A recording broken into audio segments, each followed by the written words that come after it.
¿Cómo están? Bienvenidos a Voz Ciudadana. Los saluda Elsa Iturriaga. Ante el masivo reclamo ciudadano respecto de las fotopapeletas impuestas a varios conductores, sobre todo a través de las redes sociales, supuestamente hay una queja que son injustificadas, todavía se está evaluando ese tema. El Ministerio del Interior decidió suspender esta medida. No obstante, el índice de accidentes de tránsito es bastante alto, no solo en nuestro país, sino también a nivel mundial, por lo cual urge tomar medidas en ese sentido. También está pendiente la reforma del transporte, especialmente en Lima, en nuestra ciudad capital. Para hablar sobre estos temas hemos invitado a María Jara Risco, ella es gerente de transporte urbano de la Municipalidad de Lima, y también a Luis Quispe Candia, representante de Luz Ámbar, una ONG que justamente trabaja estos temas. Bienvenidos a Voz Ciudadana. Gracias por la invitación. Antes de iniciar este diálogo vamos a ver una breve encuesta para ver cuál es la percepción de la gente respecto de este importante tema. Adelante. ¿Usted está de acuerdo con una reforma al transporte en Lima? Por supuesto que sería. ¿Por qué? Porque ya organiza tanto al transportista como al que usa transportes. ¿Usted está de acuerdo con las papeletas que se le ponen también a los peatones cuando hacen alguna imprudencia o cruzan en zonas indebidas? No, para los peatones está bien, pero tiene que haber más educación, pues, porque ahorita, por ejemplo, se desconoce, ¿no? Muchas veces por la pura, pero tiene que haber más educación. En las fotopapeletas, creo, ahí sí estoy descontento por lo que a veces se está viendo que han estado tomando cosas, implantando unos letreros fantasmas y estaban tomando. Entonces yo creo que eso debe haber más trabajo y paneles fijos, no así movibles. Con respecto a las fotopapeletas, ¿le parece una medida adecuada para captar infractores de límite de velocidad? No, prefiero que debe ser personal, la policía debe estar trabajando más personalmente. Las fotopapeletas no tienen un sistema muy adecuado porque toman por tomar, en el momento que quieren, en el lugar que quieren, cambian los letreros, las señalizaciones. Y no van, yo me pongo a leer las señales de tránsito y no van de acuerdo a las señales de tránsito, no coinciden, entonces se contradice a sí mismo. No estoy de acuerdo, porque es una injusticia, demasiado dinero recauda la municipalidad y no hace nada por los taxistas. No se puede ni entrar al Callao, señorita, porque que nos meten más papeletas. Nadie de los taxistas van al Callao, señorita, tienen que tener fotocheto, tenemos que tener fotocheto. Un problema, mucho problema en el Callao. Debe regularse porque es un abuso. Por ejemplo, yo tengo una papeleta que ni siquiera te da con pasajero y estaba estacionado descansando, me toman fotos los amarillos, esos de inspectores, y tengo una papeleta de 1800, es un abuso. Bien, como hemos podido ver, la mayoría está de acuerdo con una reforma en el transporte público, en el transporte urbano en general de Lima, de nuestra ciudad capital. Sin embargo, consideran que la medida de las fotopapeletas es algo extremo y que se podría regular. En ese sentido, usted, señorita Jara, planteó a través de la Gerencia de Transporte Urbano que la Policía Nacional retome también, que continúe, ha exhortado a la policía que continúe con esta medida de las fotopapeletas. Sin embargo, está suspendida. Sí, efectivamente, como hemos sabido, ha habido un reclamo ciudadano debido a que la forma en cómo la Policía Nacional, que es la competente para hacer el control de tránsito, ha venido desarrollando operativos de control de velocidad en determinadas vías, vías que son vías locales, vías de zonas residenciales de la ciudad capital. Y en las vías rápidas también. Sí, pero en las vías rápidas no se ha generado el reclamo. El reclamo ha sido puntualmente porque se ha generado en algunas vías de San Isidro y Miraflores. Eso ha sumado a que días posteriores no se ha encontrado la señalética que justificaba la reducción de la velocidad y la actuación de la policía. Ha habido una situación ahí de incertidumbre y lamentablemente el ministro ha respondido ante esta problemática disponiendo que la policía deje de hacer control de la velocidad. Y eso es peligroso porque momentáneamente, ¿no? Hasta que se evalúe. El hecho es que tenemos más de una semana que la Policía Nacional no está en las vías principales, como las vías expresas y las vías rápidas, donde hay un alto índice de personas atropelladas, donde no están haciendo control de velocidad. Y la idea no es que el control solamente sirva para colocar multas. El control sirve también para prevenir y son vías que están señalizadas y esa información está en manos de la Policía Nacional. Entonces, en las vías rápidas, que es donde generalmente la gente fallece por problemas vinculados a exceso de velocidad o a ingesta de alcohol, ¿qué duda cabe que tiene que realizarse el control precisamente de los límites? En resumen, ¿cuál ha sido el problema? En todo caso, el balance que ustedes hacen, porque se supone que las quejas venían porque la señalización no estaba en un lugar visible, no era adecuado, los municipios lo ponían... Bueno, a ver, lo que ha pasado es que, en resumen, lo que se pensó era que la policía inclusive iba con con señalética movible y que había un afán, digamos, recaudatorio ahí en colusión con la Municipalidad Metropolitana de Lima. Ha quedado completamente claro que al momento de la imposición de las papeletas habían ahí unas señales.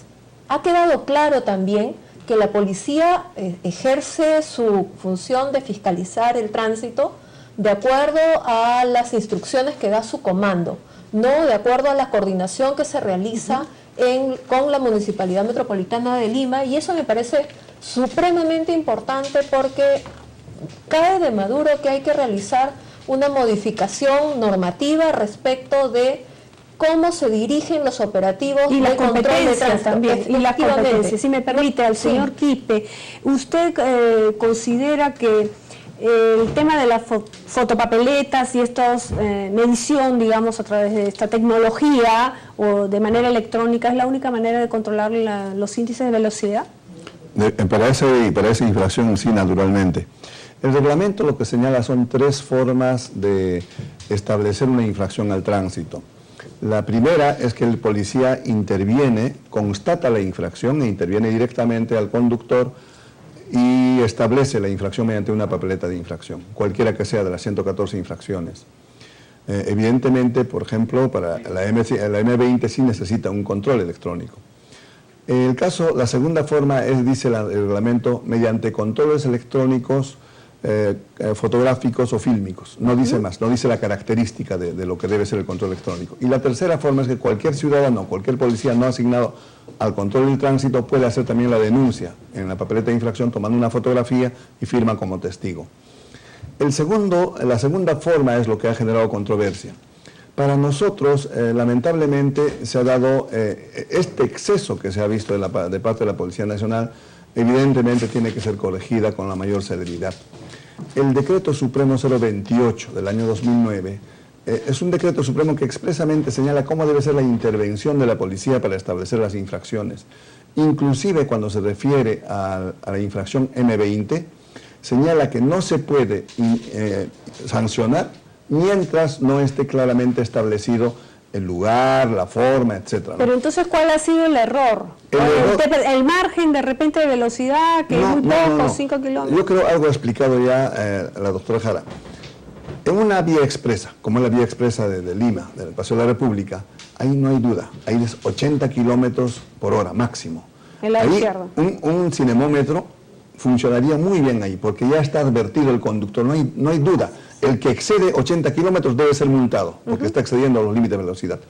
Pero si el cinemómetro se coloca en una avenida, dentro de una zona residencial, en que no hay una advertencia del control electrónico, en que la señal de repente incluso ha sido modificado, se ha puesto 35 kilómetros o 40 kilómetros, bajando de 80 a 40, como hay varios, en la Costa Verde, por ejemplo, la señalización está 80-40, 80-40.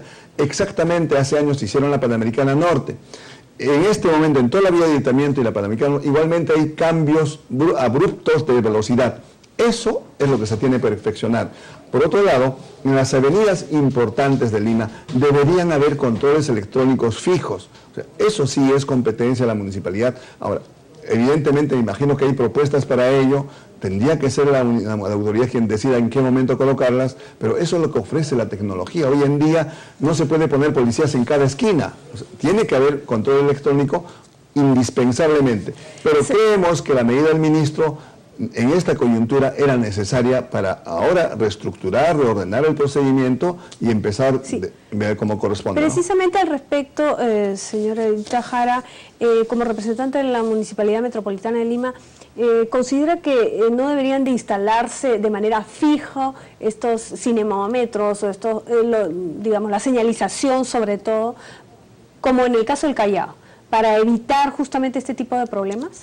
A ver, creo que de la discusión que hemos tenido ha quedado claro que es necesario ordenar la señalización de la ciudad. Ha quedado claro también que tenemos varias normas, la Ley General de Tránsito, el Reglamento de Tránsito y el Manual de Dispositivos que establece claramente cuáles son los límites máximos de velocidad por cada vía y quiénes son las entidades encargadas con competencia para bajar estos límites de velocidad cuando hay alguna situación especial. Sea, por ejemplo, porque hay una gran concurrencia de personas o porque hay factores meteorológicos que así lo justifican. Y tiene que haber un informe previo. Lo que no puede ocurrir, que es lo que ha venido ocurriendo, es que los municipios distritales, libremente, sin tener un informe técnico autorizado por la Gerencia de Transporte Urbano, hayan disminuido estos controles y al mismo tiempo que hayan policías... Pero la ley se lo permite. No, la ley es clarísima. La ley dice que en esas situaciones tienen que solicitar una autorización de la Gerencia de Transporte Urbano. Entonces, y no lo han hecho. ¿Debería haber una sanción para los municipios? Bueno, sus órganos de control interno tendrían que estar solicitando ya explicaciones por eso, porque hay una ley y lo que acá tenemos que hacer es cumplirla. Y la tenemos que cumplir todos y eso no ha venido ocurriendo. Claro, pero eso sería... Pero lo que quisiera señalar también es que es muy importante que ha quedado salvaguardado la idoneidad de los mecanismos electrónicos precisamente para hacer este tipo de controles. Lima necesita evidentemente mecanismos de control de seguridad en general de cómo funciona el tránsito, pero con un toque distinto a lo que ocurre en el Callao. En el Callao se hace netamente control de velocidad, en algunos puntos fijos y también tiene puntos movibles. Lima está dando un paso sustantivo, que es modificar el funcionamiento de las rutas de transporte y de cómo operan las empresas. Por lo tanto, el sistema de fiscalización que Lima requiere es uno distinto, porque no estamos hablando de ejes viales en los cuales solamente se controla límite de velocidad y puntos rojos. Nosotros vamos a implementar rutas de transporte que van a utilizar carriles especiales del lado derecho de las vías. Pero que se respeten porque no los respetan nunca. No, pues es que las autorizaciones las estamos recién otorgando, así es que todavía no estamos hablando ni siquiera de ninguna empresa que tenga un mecanismo de operación de ese servicio. Entonces, se lo digo, si me permite, con un ejemplo simple. En evitamiento, cada vez que hay paraderos, se congestiona toda la vía y es un atoro tremendo, solo porque los buses se ponen en 3 filas.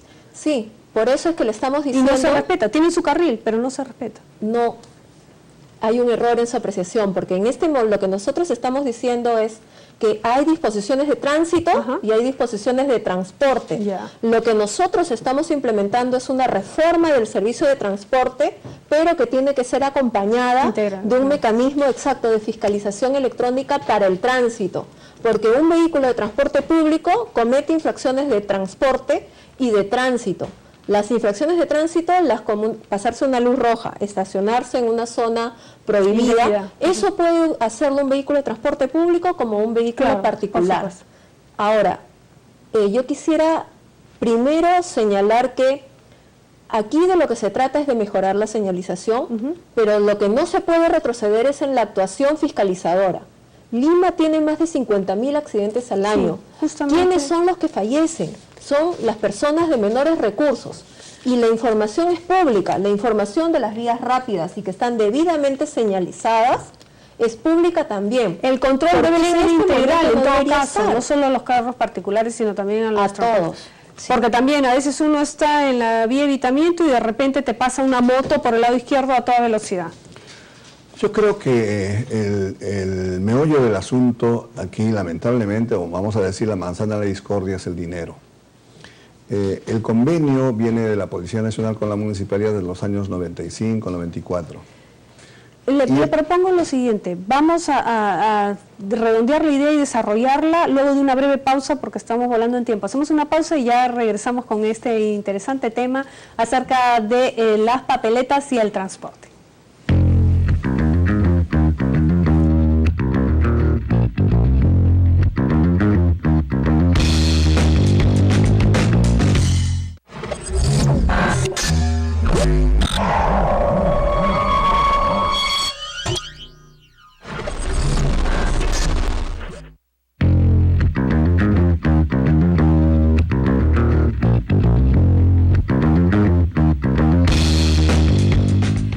Regresamos con Voz Ciudadana, estamos hablando acerca de la situación y el control, sobre todo la fiscalización de la velocidad para evitar justamente la gran cantidad de accidentes de tránsito que se registran en nuestra ciudad capital.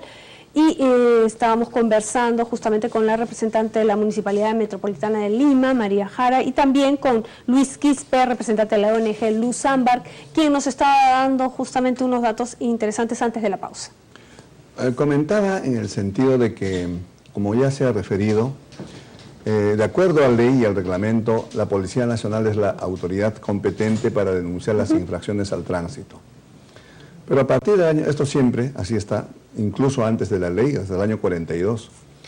Pero el problema está que a partir del año 94, en que se suscribe el convenio con la municipalidad, inicialmente, para que ese porcentaje asignado a la policía sirviera para mejorar la logística, la policía asignada al control de tránsito, luego esto se ha extendido a beneficiar económicamente a cada efectivo policial. Creo que el problema está ahí. Ese convenio, que si bien es cierto el espíritu, el deseo ha podido ser positivo, bueno, óptimo, hoy en día lamentablemente se ha distorsionado. Es decir, se ha convertido al policía, que es un funcionario del Estado, la autoridad que representa el cumplimiento de la ley, se le ha convertido en un comisionista. Es decir, el ciudadano ya no lo reconoce como la autoridad que está imponiendo la papeleta porque cometió una infracción, sino porque está detrás de esa infracción, hay una comisión para él. Y eso es sumamente peligroso, porque a toda la ciudadanía nos interesa que la policía sea una policía respetada. Claro, eso es parte de lo que es la lucha contra la corrupción, que estaría, digamos, es un brazo más, digamos, como parte del control y fiscalización, ¿no? Sí, así como lo es la interconectividad que tiene que haber, porque ha habido también varias quejas en el caso de algunos accidentes, de que el chofer que ha cometido el accidente de repente tenía una serie de papeletas y no estaba suspendido su brevete, seguía manejando y conduciendo. Sí. Y no estaba justamente el SAT, el sistema de administración tributaria no informó a la policía. Hay un tema evidentemente que es importante ir aclarando. El convenio para facilitar el trabajo de la Policía Nacional no significa que el policía que está colocando la infracción vaya a recibir el 26% de lo que integralmente se recoge. Personalmente no. Y eso sí es bien importante señalar. La municipalidad, a través del SAT, hace la determinación de este 26% y se lo entrega al Ministerio del Interior para que el Ministerio del Interior compre instrumentos logísticos para mejorar la seguridad vial. Ese es un tema que en realidad todos los limeños y limeñas tenemos que solicitar también información. En todo caso, distintos municipios provinciales lo que están haciendo es celebrar un convenio con la policía para facilitar su trabajo, porque cuando este convenio se celebró en el año 2005, si no me equivoco, la Policía Nacional contaba creo que con 1 o 2 cinemómetros malogrados. Y a partir de eso es que se compraron otros. Claro, así es, entonces, en lo que yo sí convengo es en que no tiene que haber una relación entre imposición y destino de un porcentaje. Creo que debe haber una separación, pero voy más allá y vamos más allá en la Municipalidad Metropolitana de Lima. Se tiene que ordenarla. Preocupa el tema del sistema de interconectividad, que también lo estaba manifestando de alguna forma el señor Quispe, ¿no? Es necesaria esta interconectividad entre diferentes instancias para justamente evitar que haya infractores que sigan manejando y conduciendo y cometiendo atropellos. Bueno, efectivamente, ahí digamos hay una correlación entre la Gerencia de Transporte Urbano y las propias empresas. Las empresas saben perfectamente quiénes son sus conductores, ellos tienen acceso, porque el SAT lo publica en la web, saben qué clase de conductores tienen. Entonces, ellos están presentando conductores que tienen antecedentes, que tienen papeletas. Entonces, aquí hay una responsabilidad de las empresas, de las propias empresas de transporte urbano. Y quisiera redondear finalmente la idea de la policía. ¿Qué ocurre? Yo creo si que me permite, pero hay un problema también con el tema de la celeridad en el registro. Se demoran más de meses o semanas en la notificación, ¿no?, del registro. De la resolución administrativa al conductor que ha acumulado infracciones. Eso sí creo que efectivamente hay un retraso. El SAT recibe la información del infractor. El SAT tiene que comunicar al Viceministerio de Transportes, porque de acuerdo a la ley, esa entidad es la competente para registrar las infracciones a nivel nacional, pero el SAT también tiene que notificar cuando acumula 100 infracciones, de acuerdo al reglamento, para la suspensión de la licencia de conducir, tiene que notificar, y esa notificación a veces no es oportuna. Pues entonces el conductor sigue manejando con 100, 200 puntos. Peor aún, la policía cuando interviene a un conductor le pone la multa, no sabe si tiene 100 o 200 o 300 puntos, sigue aumentando. Entonces, ¿qué necesitamos? Necesitamos que la licencia de conducir, que tiene un código de barras, sea utilizado. Entonces, la policía si tuviera un escáner la policía, en el momento de intervenir, pasa la licencia de conducir con el código de barras y sabría si ese conductor cuántos puntos tiene. Si tiene más de 100 puntos, retener la licencia de conducir. Pero ese procedimiento no existe, no hay. Entonces, aquí el Ministerio de Transportes tiene que habilitar ese código de barras y proveer también a la policía el elemento necesario. Parte de la modernización. Claro. Pero hay algo que también a veces se pierde de vista, que es que todas las personas cuando damos un examen para poder manejar un vehículo, que finalmente es un vehículo de peligro, porque un vehículo automotor uno puede matar, uno puede atropellar y dejar con graves lesiones y destruirle la historia de vida a toda una familia. Uno conoce las reglas de tránsito, conoce la velocidad. Ese nivel de conciencia ciudadana es al que yo apelo. Efectivamente, se tiene que reformular y se tiene que mejorar la fiscalización, pero nosotros también, cuando sea como peatones o sea como conductores, tenemos que respetar la ley, aunque no haya nadie que la fiscalice. Pero es parte de la educación vial, que no existe actualmente. Es parte de la cultura vial. Pero lo que yo quisiera destacar es que tenemos que apelar a esa conciencia ciudadana. Pero hay que imponer multas, porque no queda otra que sean efectivas. Por ejemplo, el tema de los peatones. Se impusieron miles de papeletas, creo. 27.000 desde el 2010, ¿no? 25.000 multas, pero solo se pagaron como 500 aproximadamente. 700 multas. Entonces, ¿cómo hacer? En el caso del conductor es más fácil presionar para que pague, pero en el caso del peatón, ¿cómo hacer, no? Bueno, si ellos también ocasionan muchos accidentes, pero imprudencia, cruzan de repente vías rápidas. Sí, pero cuando nosotros vemos la estadística, lo que vemos es que la mayor parte de accidentes los generan quienes tienen exceso de velocidad o ingesta de la primera causa. Es la primera causa. Exceso de velocidad, pero en realidad la mayoría es por estado de ebriedad, ¿no? Que obviamente manejan rápido, pero en estado de ebriedad, que es peor aún. La tercera causa. La segunda es la imprudencia del conductor y la tercera es la ingesta de licor. Y la cuarta es la responsabilidad del peatón.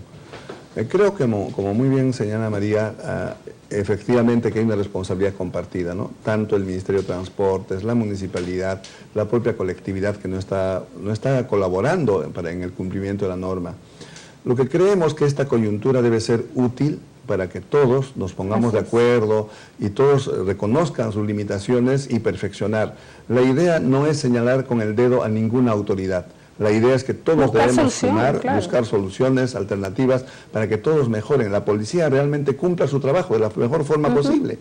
Si ese convenio no está beneficiando a la institución moralmente, entonces hay que modificar. De repente reformarla. Justamente, en el sentido de las multas, ¿le parece adecuado el monto de las multas o podría ser como ha habido algunas propuestas ahí de algunas organizaciones que según el índice de velocidad vaya aumentando el monto de la multa, porque de repente te pasaste pues 10 kilómetros por hora y no es lo mismo que pasarte 30 o 40. Claro.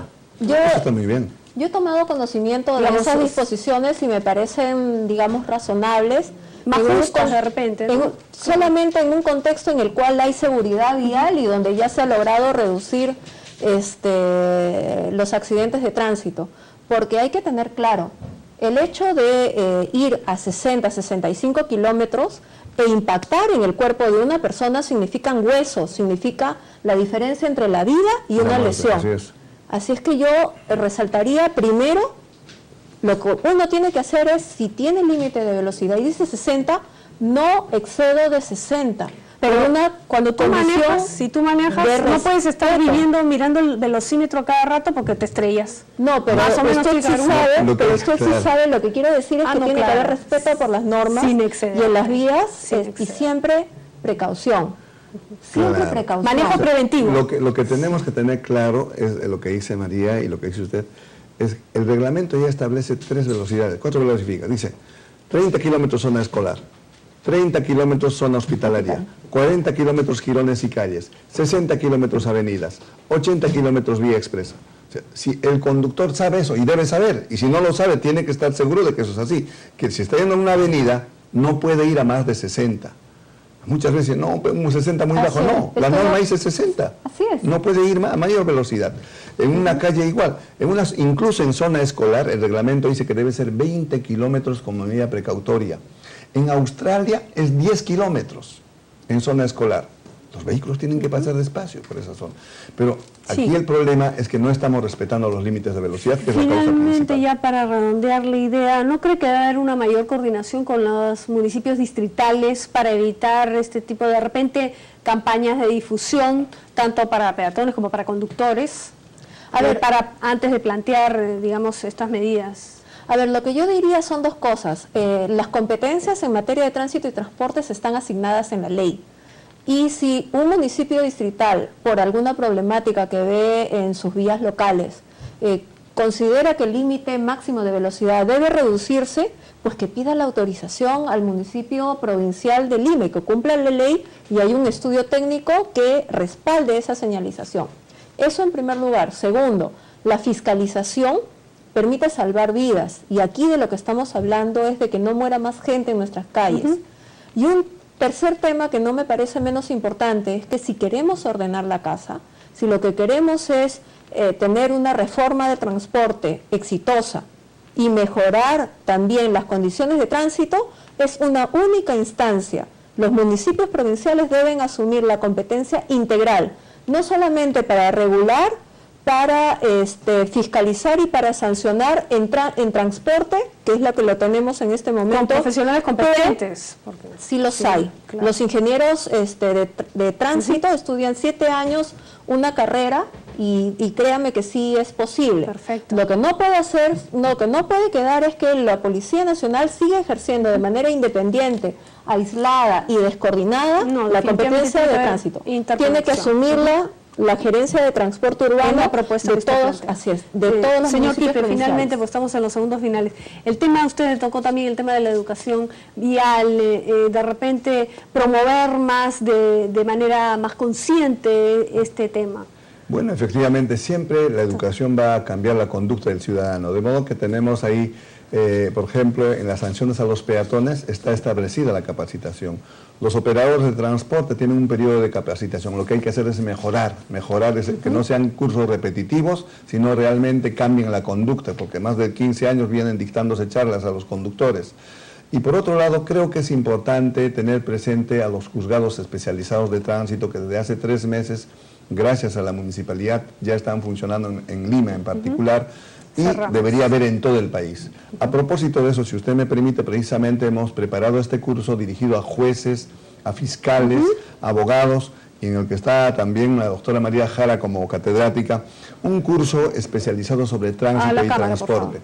Este curso está dirigido especialmente a todos los operadores de la justicia, para que sea una contribución y que todas las autoridades que guardan relación refuercen su conocimiento en este curso. Muchísimas gracias a ambos por su participación aquí en Voz Ciudadana y estaremos pendientes de cómo se va desarrollando este tema y las soluciones al respecto. Nosotros llegamos al final de esta edición, los esperamos en nuestro siguiente programa. Hasta entonces.